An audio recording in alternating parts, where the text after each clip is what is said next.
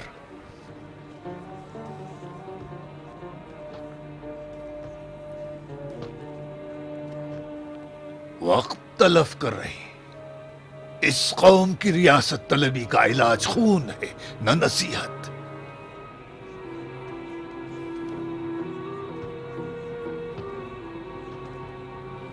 تلوار اٹھانا ہوگا، تلوار اٹھانا ہوگا عمار۔ آل امیہ کا وحشی اونٹ جس تلوار کی وار کے رام نہیں ہوگا۔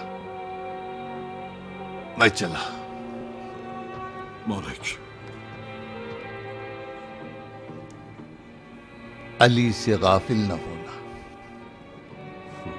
ہم لوگ بے غیرت ہیں عمار۔ علی برسوں سے اپنی خاموشی کے ذریعے ہماری وفاؤں کے منتظر ہیں۔ چلیں کوفے کی جانب۔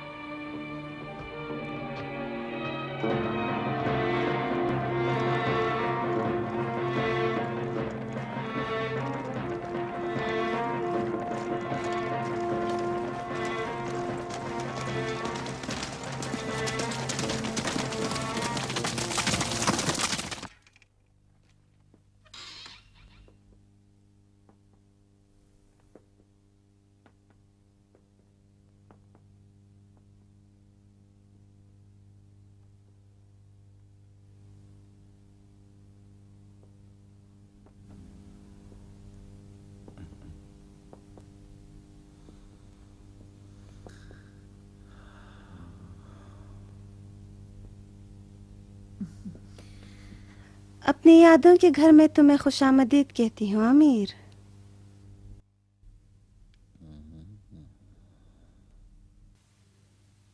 یہ گھر آج بھی خوفناک ہے۔ ابو سفیان کی ہیبت نے اسے خوف زدہ بنا دیا، ورنہ گھر تو گھر ہے۔ اسی گھر میں کبھی ہندا جیسی شیرنی رہا کرتی تھی۔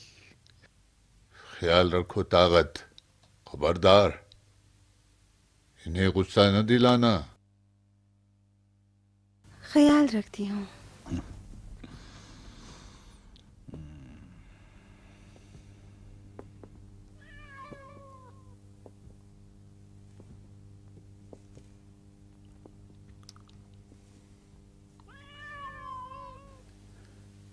اس ویرانے کو چھوڑ دو بابا، آپ کے لیے ایسا محل بنواؤں گا جو محمد کی جنت سے بھی بہتر ہو۔ تمہاری جنت تمہیں مبارک۔ میں ایسا گھر چاہتا ہوں جس میں خود حکومت کروں۔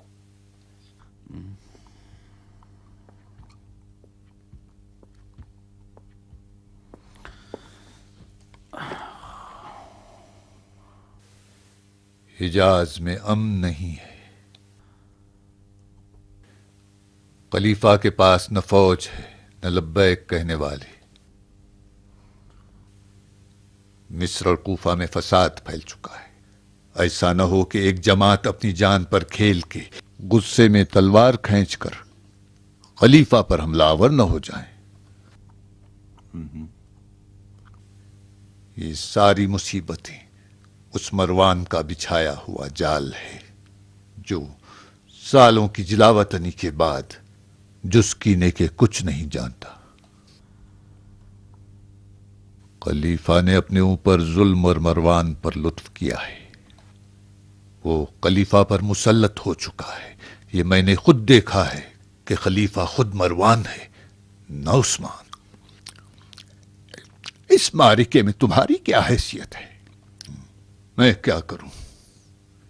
میری حکومت متزلزل نہ ہو جائے۔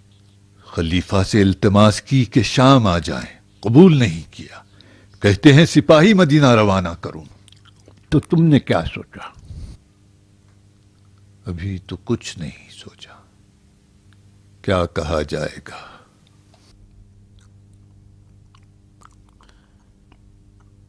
یہ کیا کھا رہے ہو؟ اونٹ کے گردے. کہیں گلے میں پھنس نہ جائیں. تم جوان نہیں ہو. کوئی ایسی چیز کھاؤ جو تمہارے مزاج کے لیے مناسب ہو. کنیز فرما بردار ہے، سرپھری ہے، جوان بھی ہے، یا مہندی رچایا کرتی ہے یا زلفیں سنوارتی ہے، آئینے بہت توڑتی ہے. تمہیں ایک عمر رسیدہ کنیز چاہیے جو پابند رہے. اس کو میں لے جاتا ہوں اور تمہارے لیے دوسری خریدوں گا. جاؤ بیٹا، یہ دو، ہر ایک اپنے اقلیم کا بادشاہ ہے. تم اپنی اپنے پاس رکھو، میری میرے پاس رہنے دو.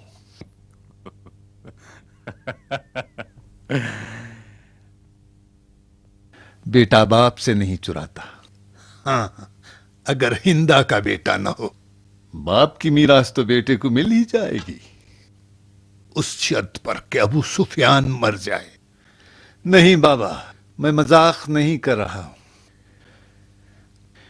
میں چاہتا ہوں کہ کوئی تمہاری خاطر کرے. مجھے اس کے ساتھ رہنے کی عادت ہو چکی ہے. کاش کہ میرے ساتھ شام آ جاتے. شام میرے لیے سازگار نہیں ہے. مجھے سرزمین حجاز چاہیے. مجھے شام لے جاؤ گے تو میری روح کو کیا کرو گے؟ چاہتے ہو شام میں نابود ہو جاؤں؟ حجاز پہلے سے زیادہ ناامن ہو چکا. میں نے آج سے بھی زیادہ ناامن زمانہ دیکھا ہے، جب محمد نے کعبے کی سرداری ہم سے چھین لی اور ہمارے ہی گھر میں ہم پر حکم چلایا تھا. بھول گئے؟ میں اس دن جان بچا کر نہ بھاگا تو آج کس طرح گھر چھوڑ دوں؟ ان دنوں شام نہیں تھا، حجاز میں محمد تھے. سب ان کی بات مانتے تھے. لوگوں میں ایک دلی تھی. ڈرو حجاز سے. آج حجاز کی تمام زمینوں میں آل امیہ کی نفرت کا بیج بو دیا گیا ہے. جدھر دیکھو خون خون خون.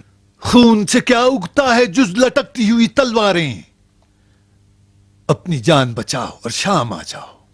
میں نے شام میں ایسی حکومت بنائی ہے جو خیسر و کسرا سے زیادہ ہیبتناک ہے، محمد کی حکومت سے زیادہ محبوب، اور سلیمان نبی سے زیادہ قوی تر.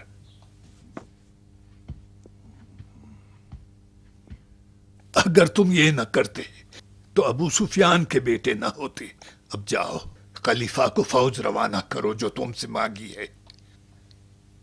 میں اپنی فوج کو سرزمین حجاز پر قربان نہیں کروں گا. اگر مروان ایک لائق خلیفہ ہے تو اپنے مسائل خود حل کرے. حکومت اگر اسی طرح دوسروں کے بوجھ کو کاندھا دینے لگ جائے تو ہم ہار جائیں گے. اگر خلیفہ کی موت کے بعد تمہیں حجاز والوں کی بیعت چاہیے تو بے طرف رہنا. خلیفہ مظلوم کی حمایت میں لشکر روانہ کرو، لیکن جنگ نہ کرنا.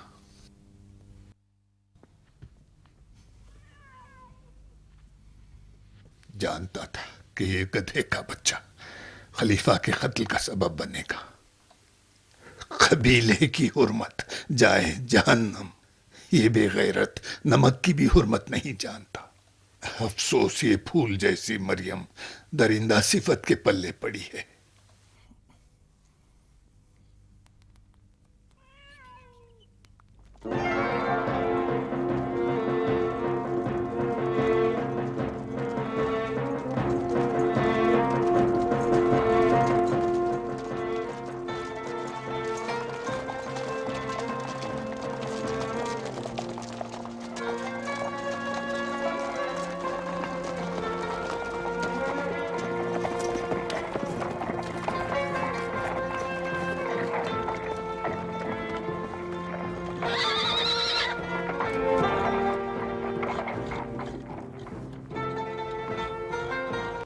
ان سے کہو راستہ کھول دے. راستہ کھلا ہے سعید، مگر صرف قافلوں کے لیے. ہم نے اپنے گھر کے دروازے بنی امیہ پر بند کر دیے ہیں۔ کوفے والے ابو موسیٰ اشعری کو اپنا رہبر سمجھتے ہیں۔ جاؤ خلیفہ تک ان کا پیغام پہنچا دو۔ خلیفہ نے ہمارے ساتھ مشورہ کیا، ایسی غلطیاں دیکھی جنہیں حل کرنا چاہتے ہیں۔ جب ہاتھ سے گرا کھل سکتی ہے تو پھر دانت سے کیوں کھولیں؟ ہم خلیفہ سے وہی چاہتے ہیں جو مہاجر و انصار کے رؤساء نے لکھا ہے۔ یہ جان لو کہ خلیفہ پر پہلی تلوار تم اٹھاؤ گے مالک، اور جنگ برادر کشی کا پہلا خون جو زمین پر گرے گا تا قیامت خوش نہیں ہوگا۔ پہلا خون؟ تم امت محمد کے گلے میں ابدی لعنت کا توق پہناؤ گے۔ پہلا خون دینار کا خون تھا جو کوفے میں بہا۔ مدینے میں پسلی کی ہڈیاں توڑی گئیں۔ صحرائے ربضہ میں ایک ایسے مرد کی قبر بنی کہ جب تک دنیا قائم ہے اس کی فریاد دلوں کو برماتی رہے گی۔ جاؤ سعید، پھر کبھی کوفہ آنے کا ارادہ نہ کرنا۔ کوفے والوں نے اپنے آپ کو مسلح کر لیا ہے۔ سبھی تیر انداز، شمشیر زن اور نیزے چلانے والے ہیں۔ جو کام مردوں کے بس میں نہیں ہوگا اسے کوفے کی عورتیں پتھروں سے انجام دیں گی، اور جب پتھر نہیں ہو تو اپنے بچوں کو پتھر کے بجائے جھولیوں میں بھر کے دشمن کی طرف پھینکیں گی۔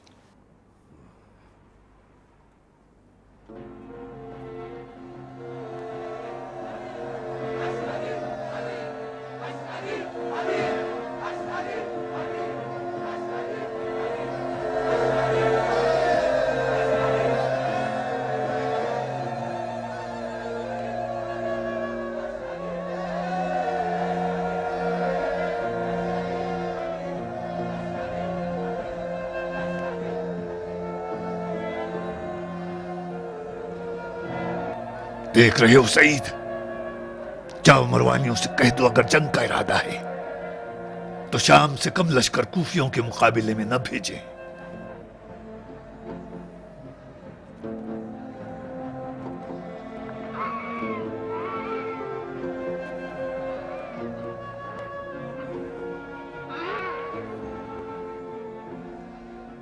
میں کوفے کو نہیں چھوڑ سکتا مالک، چاہے مجھے قتل کر دو یا معاف کر دو۔ کوفے والے اپنے خطا کار فرزند کو معاف کر دیں گے۔ اٹھو وردان، تم اپنے گھر کے قیدی ہو۔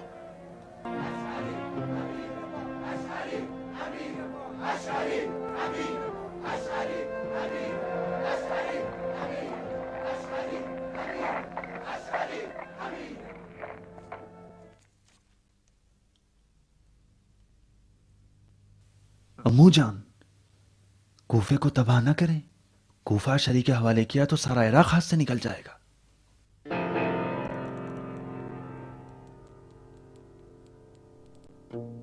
مروان، تمہیں میری اطاعت پر رہنا ہوگا۔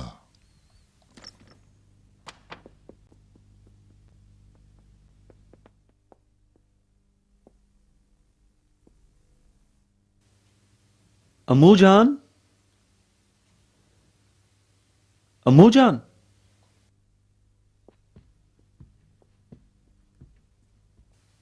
تاغد،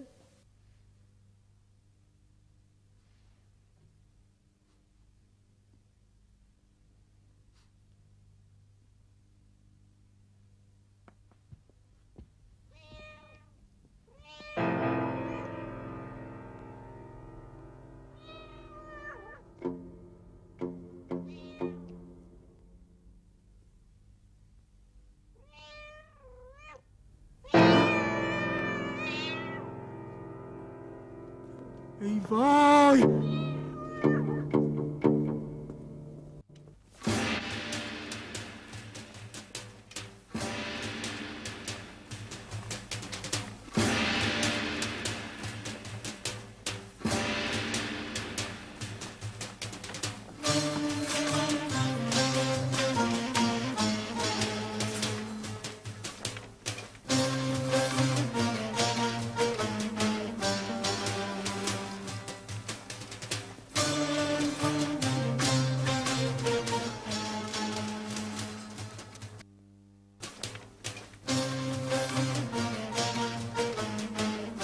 کوفے میں مالک اشتر کے قیام کے بعد محمد ابن ابی حذیفہ اور محمد ابن ابی بکر نے مصر میں قیام کیا۔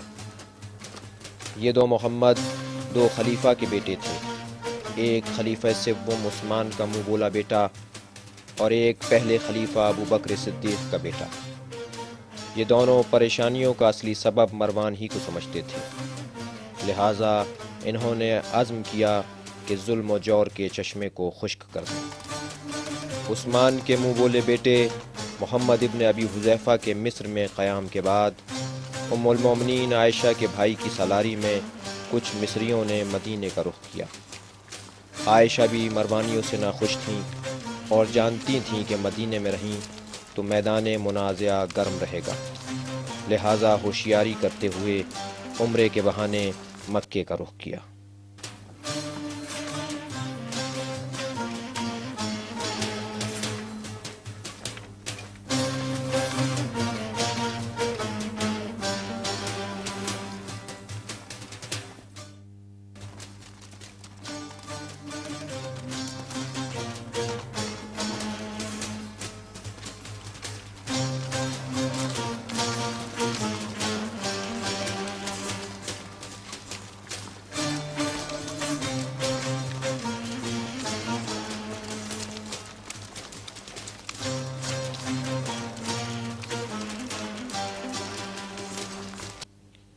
ادھر طلحہ و زبیر جیسے کچھ مہاجر و انصار انقلابیوں کے ساتھ ملحق ہو گئے اور کچھ سعد ابن ابی وقاص کی طرح غیر جانبدار رہے، اور مروان اپنی خام خیالی میں لشکر شام کا انتظار کرتا رہا کہ شاید معاویہ کی مدد آ پہنچے۔ قاصد پر قاصد شام روانہ کیے گئے، لیکن نہ قاصدوں کی خبر آتی اور نہ ہی لشکر شام کی۔ خلیفہ بالکل اکیلے رہ گئے۔